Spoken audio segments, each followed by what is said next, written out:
উত্তর কোরিয়াকে ৭০টির বেশি প্রাণী উপহার দিয়েছে রাশিয়া। এই তালিকায় রয়েছে একটি আফ্রিকান সিংহ ও 2টি বাদামি ভালুক।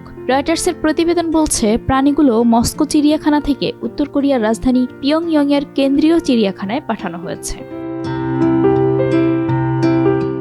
রুশ সরকারের পক্ষ থেকে জানানো হয়েছে, উত্তর কোরিয়ার জনগণের জন্য রুশ প্রেসিডেন্ট ভ্লাদিমির পুতিনের উপহার হিসেবে এসব প্রাণী পাঠানো হয়েছে। প্রাণীগুলো উত্তর কোরিয়ায় পাঠানোর বিষয়টি তদারকি করেন রাশিয়ার প্রাকৃতিক সম্পদ বিষয়ক মন্ত্রী আলেকজান্ডার কোজলভ। এসব প্রাণী উড়োজাহাজে করে উত্তর কোরিয়ায় পাঠানো হয়।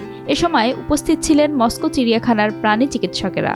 ইতোমধ্যেই প্রাণীগুলোকে পিয়ংইয়ং কেন্দ্রীয় চিড়িয়াখানায় স্থানান্তর করা হয়েছে।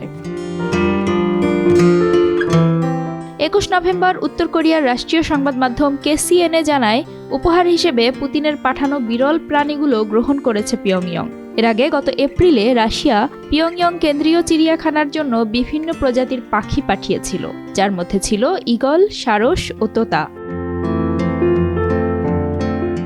জুন মাসে উত্তর কোরিয়া সফরে গিয়েছিলেন পুতিন। তখন পুতিনকে একজোড়া কুকুর উপহার দেন উত্তর কোরিয়ার নেতা কিম জং উন। কুকুর দুটি ছিল স্থানীয় পোংশান জাতের। এই সফরের পর বিশেষ করে পিয়ংইয়ং ও মস্কোর মধ্যে ঘনিষ্ঠ সম্পর্ক গড়ে ওঠে।